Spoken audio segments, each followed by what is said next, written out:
चलिए आज हम अपनी आज से क्लास शुरू करते हैं। आज हम 2021 का UPDLS second same PYQ paper देखते हैं। चलिए, सबसे पहला क्वेश्चन हमें दे रखा है, किसी ठोस द्वारा घेरे गए स्थान की माप कहलाती है। बताइए क्या कहलाती है? किसी ठोस द्वारा घेरे गए स्थान की माप कहलाती है क्या हमारी? जल्दी बताइए। आयतन। क्या आयतन? पहले का आंसर है हमारा आयतन, क्योंकि जो आयतन होता है वो हमारा जो भी किसी भी ठोस उसमें वस्तु में हमारा पदार्थ है वो हमारा आयतन होता है, जितनी वो जगह घेरता है। यही इसमें दे रखा था। देखिए दूसरा क्वेश्चन है हमारा, -1 और 1 के बीच कितनी परिमेय संख्या प्राप्त हो सकती हैं? इसका उत्तर होगा हमारा अनंत। अनंत। अनंत का मतलब होता है इन्फिनिटी।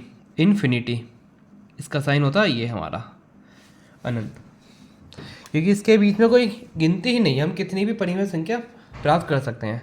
तीसरा क्वेश्चन देखिए, a² - 2ab + b² किसके बराबर होता है? ये आपका फॉर्मूला था, a - b का होल स्क्वायर। किसका? a - b का होल स्क्वायर। ये फॉर्मूला था, a - b का होल स्क्वायर होता है हमारा a² + के b² - के 2ab। चौथा देखिए, एक वर्ग का परिमाप 4 मीटर है, उसका क्षेत्रफल क्या होगा? देखिए चौथा, एक वर्ग का परिमाप कितना दे रखा है? परिमाप दे रखा हमको 4 मीटर, क्षेत्रफल पूछा है। तो आप बताइए वर्ग का परिमाप कितना होता है? परिमाप होता है वर्ग का 4 गुना में भुजा। 4 गुना में भुजा, और परिमाप कितना देखा? 4, तो 4 गुना में भुजा हो गई। तो मेरी भुजा कितनी आ गई? मेरी भुजा कितनी आ गई? 4 4 कटे भुजा आ गई मेरी 1 मीटर। जब मेरी 1 मीटर भुजा आ गई तो मेरे को क्षेत्रफल बताया, वर्ग का क्षेत्रफल कितना होता है? क्षेत्रफल बराबर हमारा भुजा का स्क्वायर। भुजा का स्क्वायर, तो भुजा कितनी है? 1 मीटर। 1 मीटर तो 1 का स्क्वायर 1, तो मेरी क्षेत्रफल क्या होगा? 1 मीटर स्क्वायर। इसका आंसर क्या होगा मेरा? 1 मीटर स्क्वायर। अगला देखते हैं। अगला है छठा, सॉरी 5वां। निम्न में से कौन सा रेखीय समीकरण है? सारे लिख देता हूँ आपको। ऑप्शन ए है 2m + 3 = 3m, बी है हमारा 5y - 5 = 3, सी है हमारा 5 2p + 1 = 4, डी है हमारा x + 1/x = 7। देखिए रेखीय समीकरण हमारा होता क्या है? हमारा ऐसा समीकरण जो हमारा किसकी फॉर्म में हो? ax + b = 0 की फॉर्म में, वो हमारा रेखीय समीकरण होता है। देखिए पहले, देखिए पहले हमारा क्या बनेगा? जब मैं पहले को सोल्व करूँगा, 2m + 3 बराबर क्या है? 3m। ये 2m इधर प्लस में उधर जाएगा, क्या हो जाएगा? -3m - 2m बराबर हो जाएगा 3। तो मेरा m कितना आ गया? m आ गया मेरा 3। तो ये मेरा रेखीय समीकरण नहीं है। अगला देखिए, 5y - 5 = 3 है, तो मेरा ये -5 उधर जाएगा, क्या हो जाएगा? प्लस का 5 भी क्या हो जाएगा? 5y बराबर में कितना हो जाएगा? 5 और 3 8। तो ये भी मेरा रेखीय समीकरण नहीं है। ये देखिए तीसरा, 5 के अंदर मल्टीप्लाई होगी, कितना हुआ? 10p + के 5 = 4। 10p बराबर उधर ये जाएगा, माइनस जाएगा, -1। तो ये मेरा रेखीय समीकरण नहीं है। अब मेरा चौथा देखिए, डी था मेरा x + 1/x = 7। जब मैंने एलसीएम लूँगा तो ये x² बन जाएगा, +1 = x = 7 हो गया। ये उधर जाकर क्रॉस मल्टीप्लाई में हो जाएगा, ये क्या होगा? x² + 1 = 7x।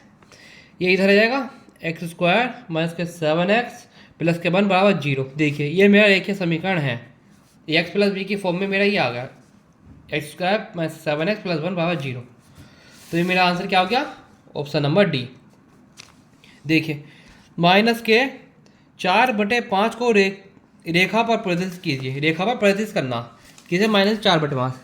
देखिए -4/5 को अगर मैं डेसिमल करूँ तो कितना होगा? डिवाइड कर दूँ इसे 5 से, तो क्या -40 हो गया, 0.8। कितना का? 0.8। देखिए बना देते हैं रेखीय समीकरण। ये मेरा 0 है, इधर हो जाएंगे तो संख्या पॉजिटिव में बढ़ती जाएगी, 2 3 4 ऐसा बढ़ती चलेगी। कहाँ तक? अनंत तक। जब हम इधर हो जाएंगे -1 -2 -3 ऐसे कहाँ तक जाएगी? अनंत तक माइनस में। तो देखिए -0.8 कहाँ आगा मेरा? इधर को तो मेरा एक जा रहा, मतलब ये हो गया 0.1 0.2 0.3 0.5 ऐसे। तो 0.8 मेरा कहीं इधर आगा। किधर आगा? यहाँ कहीं आएगा मेरा 0.8। 0.8 जिसे मैं क्या लिख दूंगा? -4/5। बस इतना था। देखिए उसमें मैंने प्रैक्टिस कर दिया अपना वो। चलिए अगला देखिए। अगला है हमारा 7वां। स्तंभ आकृति मतलब हिस्टोग्राम, और स्तंभ आरेख मतलब बार डायग्राम में अंतर बताइए। दो अंतर बताने हैं। देखिए सबसे पहले पहला अंतर लिख देते हैं हम, सातों कौन सा अंतर। इसका पहला क्या है, जो हमारा बार वो होता है बार चार्ट और हिस्टोग्राम, बार चार्ट और हिस्टोग्राम के बीच मुख्य अंतर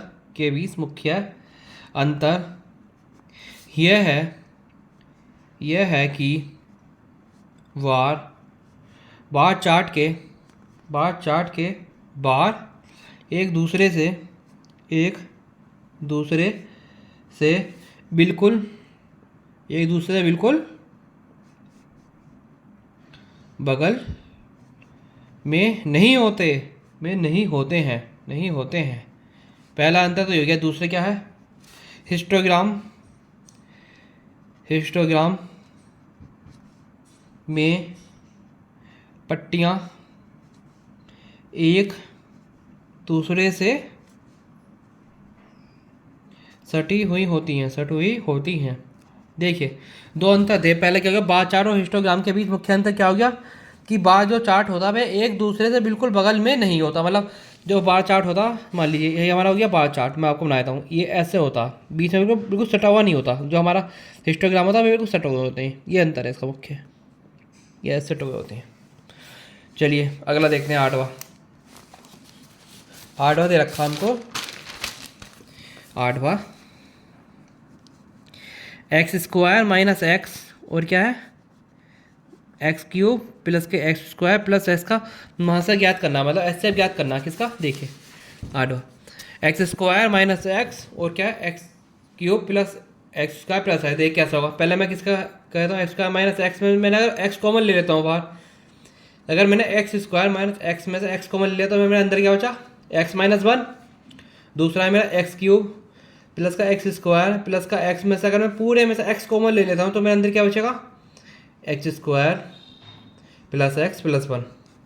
देखिए ऐसे क्या होता है आपको पता होगा, वहाँ से क्या होता है जो दोनों में कॉमन आए। देखिए इसमें हमारा क्या कॉमन आ रहा है, x कॉमन आ रहा, ऊपर भी x आया नीचे, तो मेरा वहाँ से क्या हो गया, मतलब ऐसे क्या हो गया x। ये था हमारा आंसर। देखिए हमारा इसका आंसर क्या गया x। अगला देखिए, अगला है हमारा नवा क्या कहता, नवा है हमारा 3x³ बाई क्यूब डॉट मतलब मल्टीप्लाई में 4x/³ पूरे को भाग दिया किससे x² बाई, ये है मेरा question. 3x³ dot 4x/³ divide में 6x² बाई। देखिए कैसा होगा, ये ऐसे रहेगा 3x³ डॉट 4x/³ अपॉन में 6x² बाई। देखिए 3 दूनी 6, 2 दूनी 4, ऊपर क्या गया मेरा 2, एक बाई से एक बाई कैंसिल आउट हो गया, x² से ये पावर कट गई तो यहाँ क्या बचा x। तो मेरा आंसर क्या बचा फाइनल, एक तो मेरा 2 बचा, दूसरा क्या हुआ एक x ये बचा मेरा, एक x ये बचा, ये क्या हो गया x²। देखिए एक 3/³ जो है यहाँ क्या है, बाई की पावर 2 बची मेरी, बाई 2 और बाई³ कितना है, बाई की पावर 5। ये मेरा आंसर आ गया 2x² डॉट बाई की पावर 5।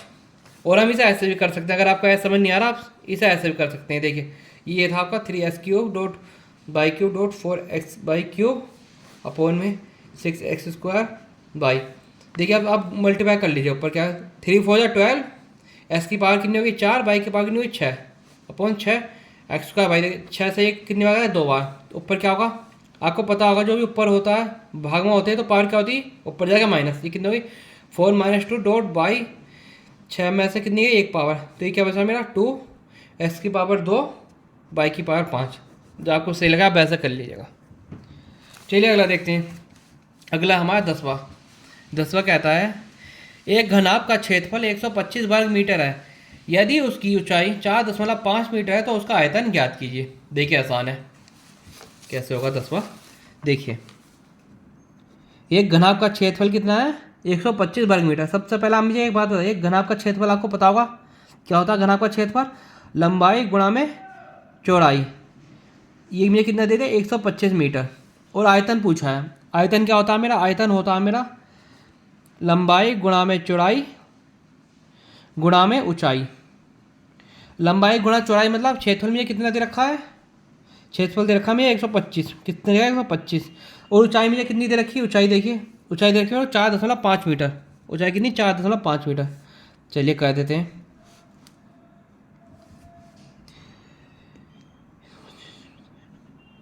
पैंतालीस पंजे होता है हमारा 225, 5 इधर रहेगा, 22 कैरी चला जाएगा, 45 दूनी 90, 90 और 22 हमारा 112, 2 इधर आ गया, 11 इधर आ गया, 45 कम 45 और 11 56, तो ये मेरा कितना आ गया, एक डेसिमल इधर आ गया, 562.5 मीटर क्यूब। आयतन क्यूब में होता हमारा मीटर क्यूब। आसान था, क्षेत्रफल हमें दे रखा था, क्षेत्रफल होता है हमारा लंबाई गुणा में चौड़ाई, लंबाई गुणा में चौड़ाई।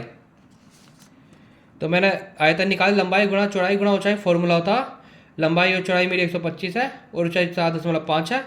जब मैंने तो मेरा वो कितना गया आयतन 562.5 मीटर क्यूब। चलिए अगला देखते हैं। अगला है हमारा 11वां देखिए आप, x² - 4x - 5 व्यंजन को पूर्ण वर्ग बनाकर गुणनखंड कीजिए।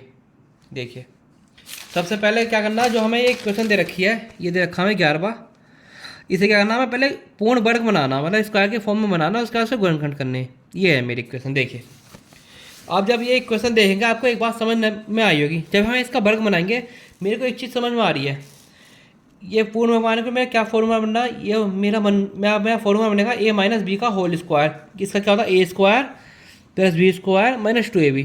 जब मैंने अपनी ये वाली इक्वेशन देखी x² - 4x - 5, तो मेरे को एक चीज़ नज़र आई, a² बनने के लिए इसका मतलब मेरा a क्या हो गया, x हो गया मेरा, a क्या हो गया x। अब मेरा ये माइनस का 4x क्या हुआ, इसमें एक तो x हो गया, जब इसमें x है तो इसका मतलब ये क्या होगा -2ab, क्या हो गया -2ab। तो मेरे को एक चीज़ जो समझ में आ गई, 2ab के लिए मेरा b कितना होगा, मेरा b हो गया फिर 2, -2ab बनाने के लिए, फिर इसका मतलब मेरा b क्या हुआ, b और 2। तो मेरा इसमें b² नहीं है, तो मैं करूँगा एक b² लेने के लिए, मतलब मुझे क्या चाहिए, 4 चाहिए, तो मैं कहता हूँ प्लस का 4 जोड़ देता हूँ और प्लस का माइनस का 4 कर देता हूँ, क्योंकि प्लस माइनस 0 हो जाएंगे, कोई फ़र्क नहीं पड़ेगा। देखिए अब मैं इसे कैसे करूँगा, ये -4x ही रहेगा, मैंने आपको समझाने के लिए करा। देखिए तो मेरी एक इक्वेशन बन गई, क्या x² - 4x प्लस का 4 माइनस का 4 माइनस का, देखिए ये मेरी क्या बन गई, स्क्वायर बन गया किसका, x - 2 का होल स्क्वायर। x - 2 का होल स्क्वायर क्या था, x² - 4x प्लस का 4, यहाँ क्या गया -9। अब दोबारा देखिए x - 2 का होल स्क्वायर माइनस ये 3 का स्क्वायर हो गया मेरा, ये मेरा क्या हुआ 3 का स्क्वायर। ये मेरा एक फॉर्मूला बन गया किसका, a² - b² का। ये क्या होता है a + b और क्या होता है a - b। देखते हैं, जब मैंने एक बार 1 + b करा, x - 2 + 3, दूसरे में करूँगा x - 2 - 3। देखिए जब मैंने इधर मेरा क्या बन गया, x + 1 सोल्व करने में इधर क्या आ गया मेरा x - 5। ये मेरा गुणनखंड होगा फैक्टर। देखिए आसान था, कुछ नहीं था। मैंने इसमें देखा मेरा x तो 1 हो गया, ये मेरा 2ab हो गया, 2ab का मतलब मेरा b क्या हो गया 2 हो गया, मेरे को b नहीं दे रखा है, तो मैंने कहा प्लस का 4 और माइनस का 4 वो कर दिया। एक तो मैंने प्लस का 4 हो गया, दूसरा मैंने -4 कर दिया, क्योंकि ये कैंसिल आउट होगा, 0 ही बनना है, कोई मेरा इक्वेशन में अंतर नहीं पड़ेगा। इन तीनों का मेरा क्या बन गया, x - 2 का स्क्वायर, ये क्या हो गया मेरा माइनस का 9, ये 3 का स्क्वायर, फिर मैंने फॉर्मूला लगा दिया, मेरा आंसर आ गया। देखिए आपको समझ आएगा, एक बार आप खुद से ट्राई करने से। चलिए अगला देखते हैं। अगला है कौन सा नंबर हमारा, 12वां। क्या है 12वां दे रखा है हमें, देखिए आप पहले पढ़ लीजिए। विजिबल, एक शंकु 200 सेंटीमीटर ऊंचा है, इसके आधार की त्रिज्या, जो इसका आधार है उसकी त्रिज्या 16 सेंटीमीटर है। इसे पिघलाकर एक गोले के रूप में ढाला गया। गोले की त्रिज्या बताइए। देखिए आसान है, मान लीजिए जब हम किसी भी चीज़ को पिघलाकर किसी दूसरे के उसमें डालते हैं, तो हम क्या करते हैं, हमारे वो तो परिवर्तन होता है, लेकिन हमारा क्या होता है, आयतन बराबर होता। मान लीजिए आपके पास गोल पात्र है, कहेगा गोल पात्र है, उसमें 10 लीटर पानी है, अब आप उसे बक्से में कर रहे हैं चकोर, तो उसका आयतन तो वही रहेगा 10 लीटर, हमारा आयतन कम थोड़ी हो जाएगा। तो फिर इसका मतलब क्या है, एक शंकु 2 सेंटीमीटर ऊंचा है, इसके आधार की त्रिज्या 16 सेंटीमीटर, इसे पिघलाकर क्या बना दिया, एक गोले के रूप में ढाल दिया। तो हम क्या करेंगे, इसका मतलब क्या हो गया, हमारे शंकु का आयतन किसके बराबर हो गया, गोले का आयतन के बराबर। देखिए 12वां, इसका मतलब क्या हो गया, हमारा शंकु का आयतन बराबर किसके का, गोले के आयतन के, किसके, गोले के आयतन के। फॉर्मूले तो आपको याद होंगे, मैंने एक स्पेशल क्लास बनाई थी फॉर्मूले की, नहीं होता आप उसमें से फॉर्मूले याद कर लीजिएगा, उसमें मैंने ये फॉर्मूले सब लिखवा रखे थे। देखिए शंकु का आयतन का फॉर्मूला क्या होता, शंकु आयतन कितना होता, 1/3 पाई आर स्क्वायर एच, और जी गोले का कितना होता है, 4/3 पाई आर क्यूब। मैं इसे बड़े हाथ से दिखा देता हूँ, किसे, गोले के उसे को, त्रिज्या को। देखिए 1/3 पाई की वैल्यू कितनी होती है, नहीं पाई की वैल्यू नहीं रखें, देखिए यहाँ ये पाई है, ये पाई है, कैंसिल आउट हो जाएगा। तो देखिए अब मेरा क्या होता है, 1/3 आर स्क्वायर एच, आर की बहुत कितनी दे रखी है, त्रिज्या दे रखी होगी। देखिए इसके आधार की त्रिज्या 16 सेंटीमीटर है, तो इसकी त्रिज्या कितनी होगी, 16 का स्क्वायर इंटू ऊंचाई कितनी दे रखी है, देखिए 216, ऊंचाई कितनी दे रखी है, 216 बराबर, देखिए ये 3 से 3 कट गया, क्या करें, 3 से 3 कट गया यहाँ, तो बचा क्या इधर 4 आर क्यूब। चलिए अब मैं करता हूँ, मेरा 4 से काट लेता हूँ। देखिए 1/3 ऐसे रहेगा, 16 गुना में 16 गुना में 216 बराबर 4 आर क्यूब। ये 3 तो कट गया मेरा, 3 तो मैंने यहाँ काट दिया ना, कैंसिल आउट हो गया, तो मेरा बस ये बचा। देखिए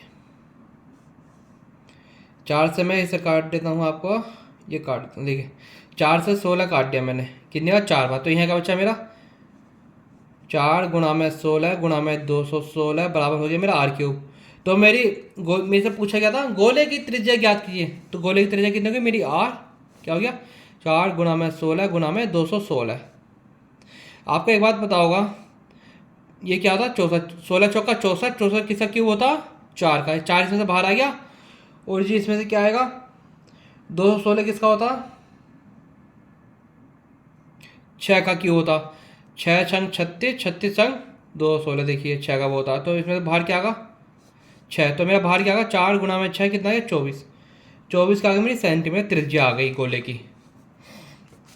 देखिए आप, मैंने कुछ नहीं करा, शंकु का आयतन बराबर गोले का आयतन, शंकु का आयतन होता है 1/3 पाई आर स्क्वायर एच, गोले का होता है 4/3 पाई आर क्यूब। 1/3 से 1/3 कट गया, पाई से पाई कट गया, तो यहाँ क्या बचा मेरा 16 का स्क्वायर गुणा 216 बराबर 4 पाई क्यूब। 4 से मेरा 16 काटा, 4 हो गया, ये मेरा 4 चौक 64 हो गया, ये 216, 64 मेरा होता है 4 का क्यूब, और जी 216 होता है मेरा 6 क्यूब। जब हम क्यूब रूट करेंगे तो क्या होगा, इसमें 4 बाहर आएगा, 216 में 6 बाहर आएगा, तो मेरी त्रिज्या कितनी आएगी गोले की, 24 सेंटीमीटर।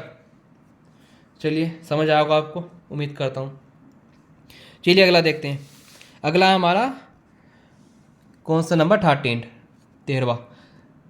प्रेक्षकों द्वारा संस्थान आने हेतु अपनाए गए साधनों का विवरण निम्नवत है, प्रेक्षण की संख्या पिक्टोग्राफ पर दर्शित की। ओहो, चलिए थोड़ा कॉन्सेप्ट मिसिंग है, मैं आपको ऐसा बता देता हूँ। ये एक काम करिए आपसे, ये मैं आपको कल करा दूँगा, क्योंकि मैं इसका वो बनाना भूल गया, इसका डाटा मैं बनाना भूल गया, इसे मैं मार्क कर देता हूँ, ये मैं आपको कल करा दूँगा, क्योंकि अब मैं डाटा बनाऊँगा वो करूँगा, कल ही मैं आपको ये कॉन्सेप्ट करा दूँगा। और आपको एक बात पता होगी, कल हम जब क्लास कर रहे थे, हमारे को टेक्निक इंग्लिश की उसमें हमारे कल 2 कॉन्सेप्ट छूट गए थे, हमारी क्लास बीच में ही रुक गई थी, तो टेक्निक इंग्लिश के कारण 2 कॉन्सेप्ट जो कल हमारे बचे थे वो हम आज देखेंगे, और जो ये कॉन्सेप्ट है इसका डाटा इनकम्प्लीट होने के कारण ये मैं आपको कल करा दूँगा। कल जब हम 2022 का पेपर बनाएंगे तब मैं इसका ये वाला कॉन्सेप्ट आपका ले आऊँगा, मैंने मार्क कर दिया आपका। चलिए 14 कौन सा देखते हैं। 14 कहता है समीकरण 4x + 1 बटे में 8x - 4 बराबर 2 को हल कीजिए एवं उत्तर की भी जांच कीजिए। चलिए आसान है, देखिए क्या कहता है 14 कौन सा नाम से। 14 कहता है 4x + 1 अपॉन में 8x - 4 बराबर 2 को हल कीजिए एवं उत्तर की जांच। देखिए आपको एक बात पता होगा, ये भाग में उधर जाए क्या हो जाएगा, मल्टीप्लाई में 4x + 1 बराबर क्या होगा, उधर जाए क्या हो जाएगा, गुणा में 8x - 4। देखिए 4x + 1 ऐसे रहेगा, ये अंदर गुणा होगी तो कितना 8 दूनी 16x बन जाएगा, उधर 4 दूनी 8। देखिए ये 4x है, उधर जाए क्या हो जाएगा माइनस का 16x - 4x, ये उधर इधर प्लस का 1 है, ये मेरा प्लस का 1 ऐसे रहेगा, और ये माइनस का 8 उधर जाए कैसे होगा, प्लस का 8। ये कितना हो गया मेरा, 16 में 4 गए 12x बराबर 8 और 1 9 एक्स बराबर कितना होगा 9/12। ये मैं कैंसिल आउट करूँ 3 से कट जाएंगे, ये कितना होगा 3/4। एक्स मेरा 3/4 आ गया। एक्स कितना आ गया मेरा 3/4। हमसे एक बात और कही गई है, अब हम उत्तर की भी जांच कीजिए। उत्तर की भी जांच कैसा होगी देखिए, मेरी इक्वेशन क्या बनी थी 4x + 1 = 2 गुणा में 8x - 4। अगर मैं x की जगह 3/4 कर दूं तो अगर मैं दोनों पक्ष बराबर आते हैं तो मेरा उत्तर सही है। देखिए इधर क्या करा मैंने 3/4 रख दिया ऐसे +1, इधर क्या करा मैं 2, 8 की जगह मैंने क्या रख, सॉरी x की जगह मैंने क्या रखा 3/4 - 4। देखिए 4 से 4 कट गया, 3 + 1 आ गया इधर। इधर देखिए ये क्या गया 2, इधर क्या गया 2 गुणा में 6, 2 3 6 -4। देखिए 3 और 1 4 बराबर 2 गुणा में 6 में 4 क्या है 2, 4 बराबर 4 आ गया। 4 बराबर कितना है 4। तो ये क्या हो गया मेरा उत्तर सेटिस्फाई, क्योंकि दायां पक्ष बराबर क्या हो गया मेरा बायां पक्ष। दायां पक्ष मेरा बायां पक्ष हो गया, इसका मतलब मेरा उत्तर बिल्कुल सही है। ये मैंने जांच कर दी, जांच। चलिए उम्मीद करता हूँ आपको ये समझ आया होगा। अब हम देखते हैं 15वां क्वेश्चन। 15वां क्वेश्चन हमसे कहता है एक समांतर चतुर्भुज की दो संलग्न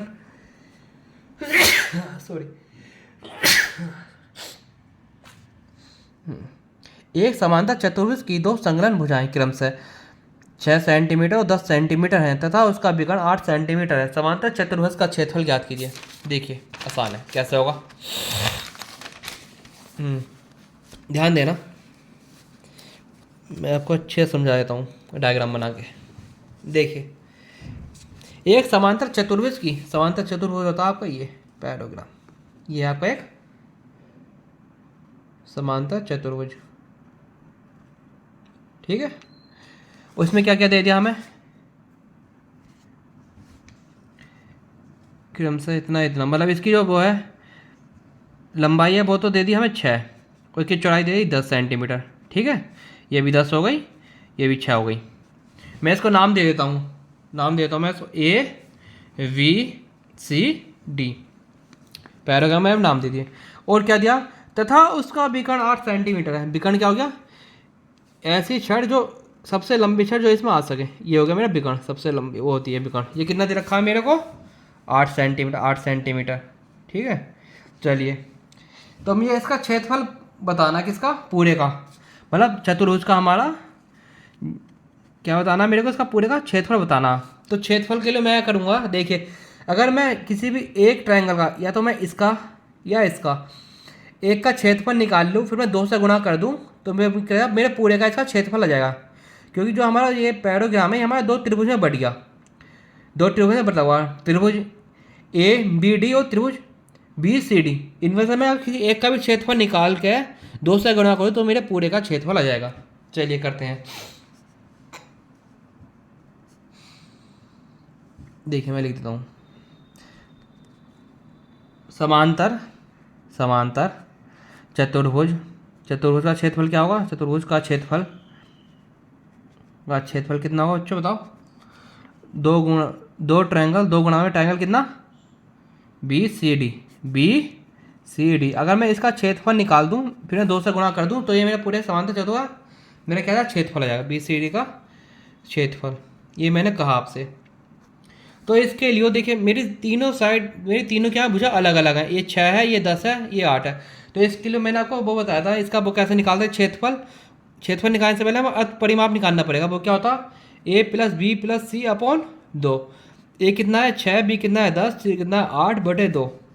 ये कितना हो गया 18/24/2। ये कितना है 12, कितना आ गया मेरा 12, ये आ गया मेरा 12। अब क्षेत्रफल का फॉर्मूला क्या होता, क्षेत्रफल कितना हो जाएगा अंडर रूट में S × S - A S - B × S - C। ये तो बताया था मैंने। ये किसका क्षेत्रफल निकल जाएगा मेरा ट्रायंगल BCD का क्षेत्रफल। देखिए S कितना मेरा 12 है।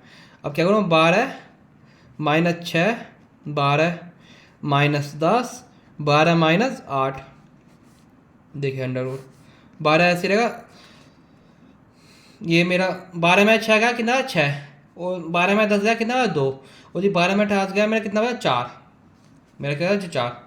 अब देखिए अंडर रूट से बाहर ले लेते हैं, जो ही बाहर आता मैं दो दो के जोड़े बनाने पड़ेंगे हमें, तो मैं करता हूँ, मैं कहता हूँ एक 12 क्या होता है मेरा, 12 होता है 6 गुणा 2, और देखिए एक 6 ये दे रखा है, 2 ये है, एक 4।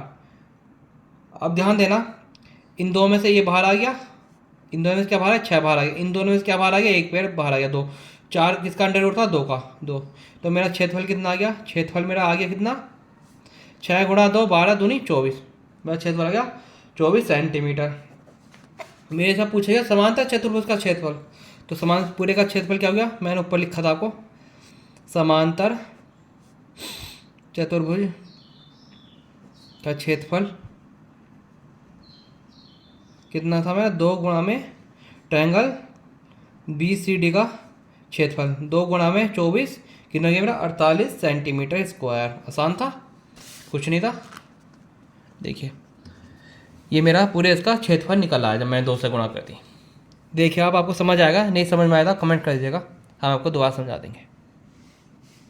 चलिए अगला देखते हैं। अगला है हमारा 16वां क्वेश्चन।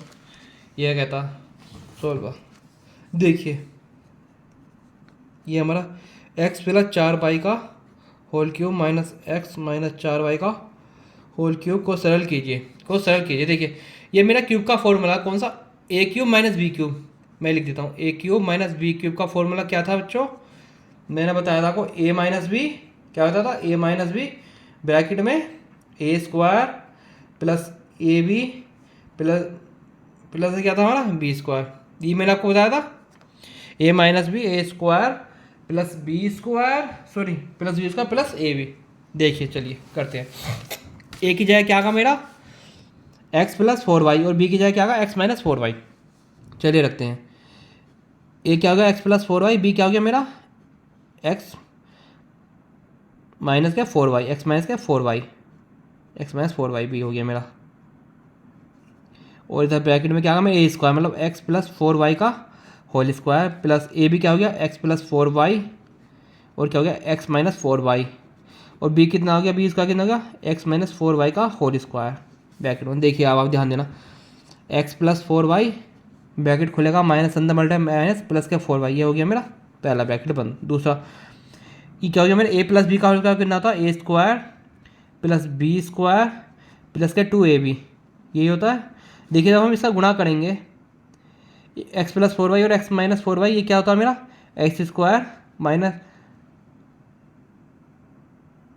16 स्क्वायर, क्या होगा 16 स्क्वायर, ये फॉर्मूला होता है। देखिए ए स्क्वायर माइनस बी स्क्वायर का फॉर्मूला क्या होता है, a प्लस बी और a माइनस बी, तो मैंने डायरेक्ट कर दिया। देखिए अब x a माइनस बी का होल स्क्वायर क्या होता, a स्क्वायर प्लस का बी स्क्वायर माइनस का 2ab।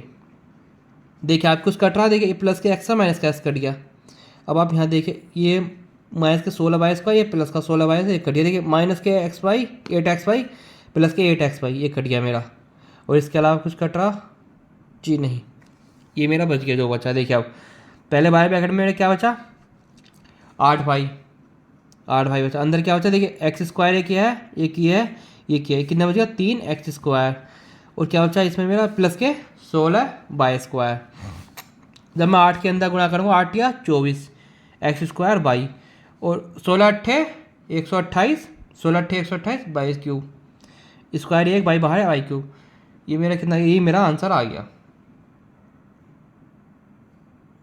ये मेरा आंसर आ गया। सॉल्व कर दिया मैंने कुछ नहीं करा, मैंने बस a cube minus B cube का फॉर्मूला लगाया, और एक की जगह मैंने डाल दिया एक्स प्लस 4y, और b की जगह मैंने रख दिया एक्स माइनस 4y, और सॉल्व कर दिया, मेरा आंसर आ गया। चलिए 17वां क्वेश्चन देखते हैं। ये हमारा आपका लास्ट टाइम क्वेश्चन है 2021 का।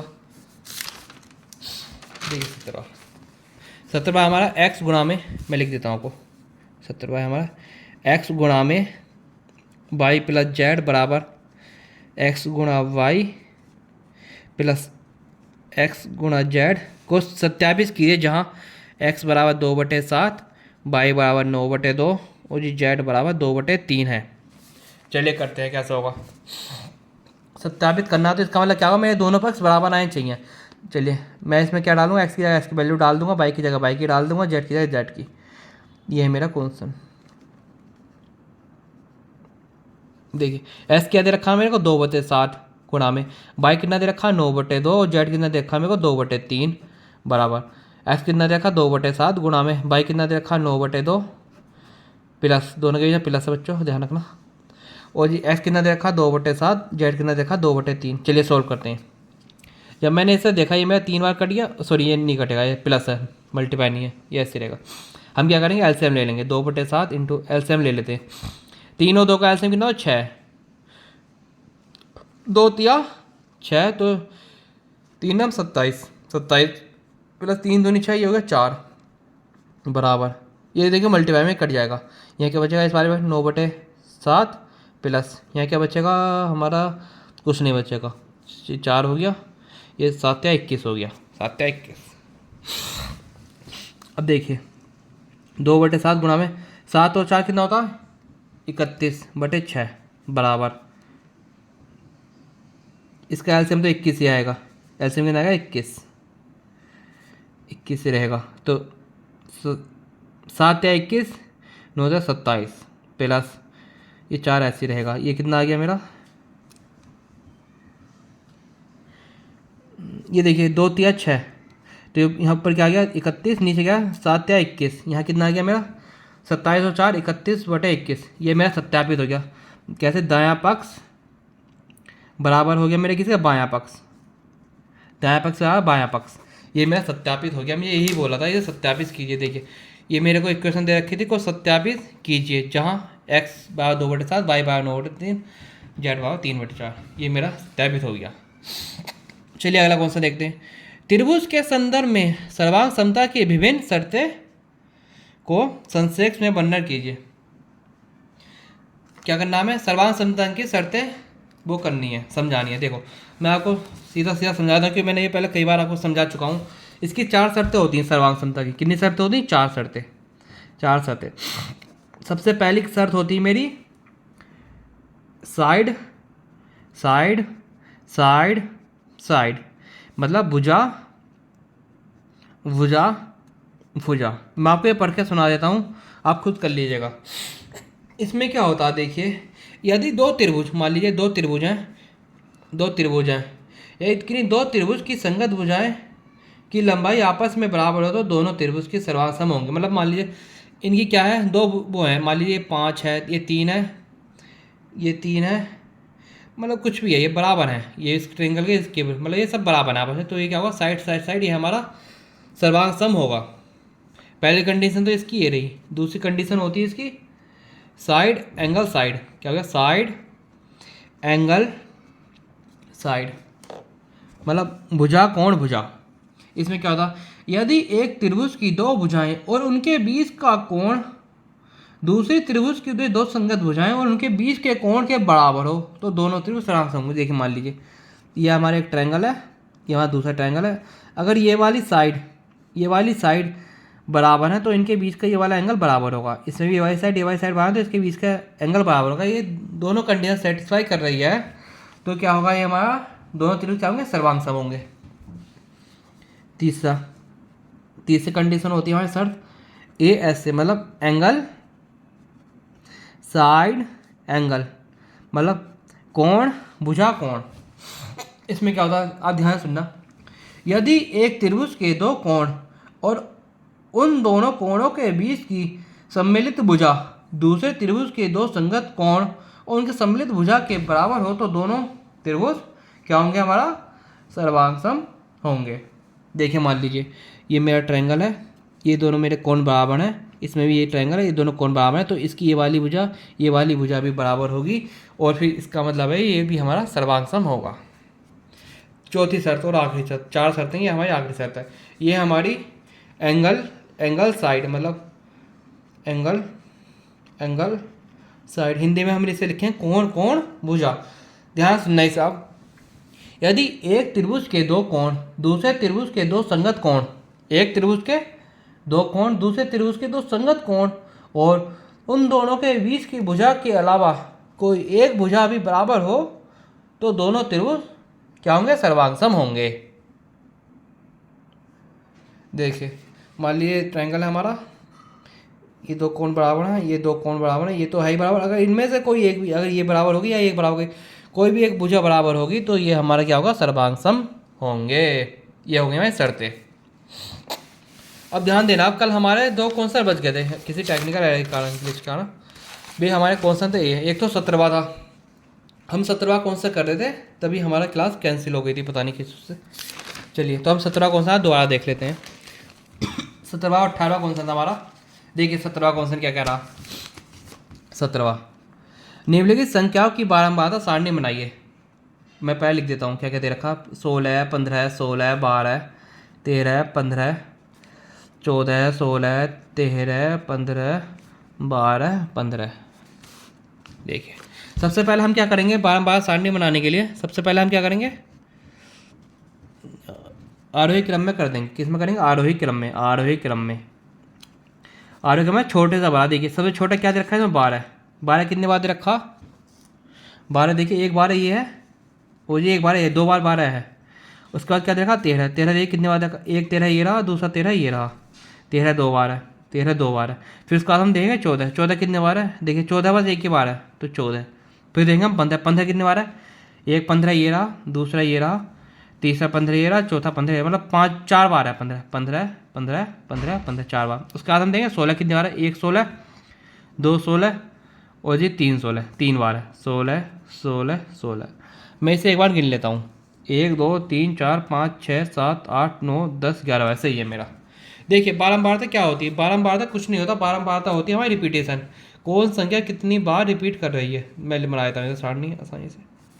देखिए एक तरफ मैं क्या लिखूँगा, चर। चर मतलब पद, चर। नीचे क्या लिख दूँगा, बारंबारता। बारंबारता, नीचे बारंबारता आ गई। पहला क्या है मेरा चर, 12 है। दूसरा क्या है मेरा चर, 13 है। फिर क्या है 14 है। फिर क्या है 15 है। फिर है 16। ये होगा मेरे चर, मतलब जो मेरे संख्या दे रखी है। ये कितनी कितनी बार आई है नीचे बोल जाएगा। देखिए 12 कितनी बार आया, एक बार 2 बार, 2 हो गया। 13 कितनी बार आया, एक बार 2 बार, 2 हो गया। 14 कितनी बार आया, एक बार, तो यहाँ क्या लिख दूंगा 14 के नीचे 1। 15 कितनी बार, 1 2 3 4, 4 बार, तो बारंबारता कितनी होगी 15 की, 4। 16 कितनी बार है, 1 2 3, तो मेरी 16 की बारंबारता कितनी होगी, 3। ये बन गई मेरी बारंबारता सारणी। देखिए आसान है, कुछ नहीं करा मैंने, आरोही क्रम में जमाया, फिर जो संख्या जितनी बार आई है उसके नीचे मैंने वो लिख दी, वो इसकी क्या होगी, बारंबारता। चलिए आज का लास्ट कौन सा देखते हैं जो हमारा कल बच गया था। ये हमारा क्वेश्चन नंबर 18वां, क्वेश्चन नंबर 18वां। चलिए पहले मैं इसके नीचे कर दूंगा, बाकी उधर कर दूंगा। 18वां देखिए क्या दे रखा, ये आपका निम्नलिखित चित्र में त्रिभुज ए बी सी। त्रिभुज ए बी सी कौन सा हमारा, ए बी सी, ये वाला हमारा त्रिभुज क्या, ए बी सी। ये त्रिभुज ए बी सी। और त्रिभुज P Q R. P Q R कौन सा, ये पी क्यू, इसे क्यू मानिए क्योंकि हमारा बी इधर, Q R, P Q are ये है, पी क्यू आर ये वाला त्रिभुज है, पी क्यू आर। यदि त्रिभुज ए बी सी की भुजा 2 सेंटीमीटर, त्रिभुज ए बी सी की भुजा कितनी, ये 2 सेंटीमीटर दे रखी है, और बी सी कितनी दे रखी, 3 सेंटीमीटर, और ए सी कितनी दे रखी, 2.8 सेंटीमीटर। त्रिभुज पी क्यू आर की भुजा क्यू आर कितनी दे रखी, क्यू आर 1.5 सेंटीमीटर। तो शेष भुजा बतानी, मतलब एक तो मैं ये बतानी, शेष में ये हो गई मेरी एक भुजा पी आर, दूसरी मेरी हो गई पी क्यू। ये कैसे निकलेगा, मैंने आपको एक बात बताई थी, हम इसे डायरेक्ट भी कर सकते हैं। डायरेक्ट कैसे करेंगे, देखिए ये 3 है, अगर ये सर्वांश में, ये 1.5 है, ये कितना हो गया, तो 2 गुणा, कितना है 2 गुणा, तो मतलब जो अंदर त्रिभुज है वो कितना हो गया, आधा भागा, तो ये कितना हो गया, ये वाली भुजा कितनी होगी मेरी, 1, 2 का आधा 1, 2.8 का ये कितना हो गया, 1.4। डायरेक्ट तो मेरा ये हो गया, सीधा सीधा मैंने देख लिया, ये 3 है, ये 1.5 है, तो इसका मतलब ये कितना देखा, आधा, तो 2.8 का आधा ये वाली भुजा कितनी होगी, 1.4। ये 2 है तो ये कितनी होगी, 1। देखिए पर करेंगे कैसे, देखिए मैंने लिख दिया सबसे पहले क्या क्या मैंने दे रखा है। सबसे पहले मैं करा, यदि 2 त्रिभुज क्या है, यदि 2 त्रिभुज समरूप हैं तो उनकी संगत भुजाओं के अनुपात क्या होंगे, बराबर होंगे, अनुपात बराबर होते हैं। देखिए क्या होंगे, देखते हैं मैं। देखिए ए बी की क्या हो जाएगा, किसके बराबर होगा, ए बी का अनुपात, ए बी मेरा क्या, ए बी ये है, तो किसके बराबर होगा हमारा, पी क्यू के, पी क्यू इसके। और जी हमारा बी सी ये है, तो किसके बराबर होगा, क्यू आर के। बी सी किसके बराबर होगा हमारा, क्यू आर के। और जी हमारा ए सी किसके बराबर हो जाएगा, ए सी किसके बराबर होगा, पी आर के अनुपात के, पी आर के, क्योंकि इनके अनुपात बराबर होते हैं। अब देखते हैं, मैं पहले देखिए मैं सबसे पहले ये लिख देता हूँ, यहाँ पे लिख देता हूँ ए बी के में क्या दे रखा, ए बी दे रखा 2 सेंटीमीटर, बी सी मुझे दे रखा क्या दे रखा 3 सेंटीमीटर, और जी मेरा ए सी दे रखा 1.4 सेंटीमीटर, और जी मेरे को क्यू आर दे रखा कितना 2.5 सेंटीमीटर। तो मैं सबसे पहले ऐसा लेता हूँ, इन तीनों में से कोई दो इक्वेशन ले लेता हूँ जिसमें मेरे सिर्फ एक ही कांस्टेंट बचे, एक ही चीज़ में फाइंड कर देगा। मेरे ए बी दे रखा, पी क्यू नहीं दे रखा, इसमें मुझे क्या दे रखा बी सी दे रखा और क्यू आर दे रखा। तो मैं सबसे पहले इन दोनों को ले लेता हूँ, किसे, A B upon P Q बराबर P C upon Q R. अब मैं लिख देता हूँ, मैं क्या कहता है, ए बी कितना दे रखा है मेरे को 2, पी क्यू कितना दे रखा, पी क्यू मेरे को निकालना है, पी क्यू मेरे को निकालना है, बी सी कितना दे रखा है मेरे को, बी सी 3 और क्यू आर कितना दे रखा है मेरा 1.5। देखिए ये 2 बार में पूरा पूरा चला जाएगा, 2 से 2 कट गया, तो मेरा पी क्यू कितना आ गया, पी क्यू आ गया मेरा 1 सेंटीमीटर, पी क्यू कितना आ गया मेरा 1, मतलब ये कितनी आ गई मेरी 1 सेंटीमीटर भुजा आ गई। चलो आगे मैं यहाँ करता हूँ, अब मैं किन्हें ले लेता हूँ, अब मैं देखिए अब मैं इन दोनों को ले लेता हूँ, बी सी बराबर क्यू आर बराबर A C upon P R. B C कितना है, बी सी हमें 3, बी सी कितना 3 और क्यू आर कितना है 1.5। ए सी कितना है, ए सी है 1.4, ए सी कितना है 1, पी आर मुझे निकालना है, पी आर मुझे निकालना है। देखिए ये 2 बार कट गया, 1.5 दूनी 3, ये देखिए सॉरी ए सी मेरा 2.8 है, 2.8, ध्यान देना, ए सी मेरा कितना 2.8 रखा, कितना 2.8। अब आप देखना पी आर कितना हो गया, ये क्रॉस मल्टीपल हो जाएगा, पी आर हो गया मेरा 2 गुणा में पी आर बराबर कितना हो गया 2.8। देखिए पूरा पूरा कट गया, 2 से कितना 1.4, तो मेरा पी आर कितना आ गया 1.4। मेरे को पूछा क्या था, मेरे को पी आर पूछा था और मेरा पी क्यू पूछा, पूछा क्या थी, पी आर कितना आ गया मेरा 1 सेंटीमीटर और मेरा सॉरी पी क्यू कितना आ गया 1 सेंटीमीटर और मेरा पी आर कितना आ गया 1.4 सेंटीमीटर। यही मेरा आंसर था। ये कल हमारे 2 कॉन्सेप्ट बीच में रह गए थे। चलिए आज हमने ये देख लिया। चलिए फिर आज इतना ही रखते हैं। आपका एक कॉन्सेप्ट बच गया जिसमें कुछ डाटा इनकम्प्लीट था, तो